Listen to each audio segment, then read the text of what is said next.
Martial is frequently obscene or scatological. He uses dirty language more frequently than any other Latin author, and it's a feature in which Juvenal follows him and in which Persius, the other Roman satirist of note, had preceded him.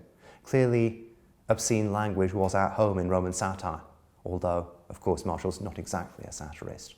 Clearly, too, it was meant to have a shocking effect, because Romans had a very clear idea of what was obscene, an idea of obscenity that in many ways was very like ours.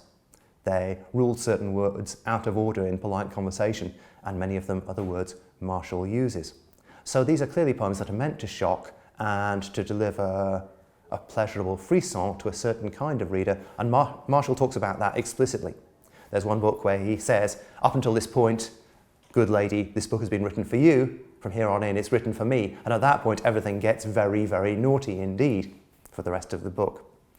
Part of Martial's love of dirty language may be that he is Latinizing his genre. Epigram had always been very Greek, but to speak plain Latin, Latine loqui, this was the mark of the true Roman, and plain speech, like our plain English, could of course include the speech of the streets. It could include rude words. So by being unpoetic in his obscenity, Martial is perhaps bringing epigram home to Rome and freeing it of its decorous Greek roots.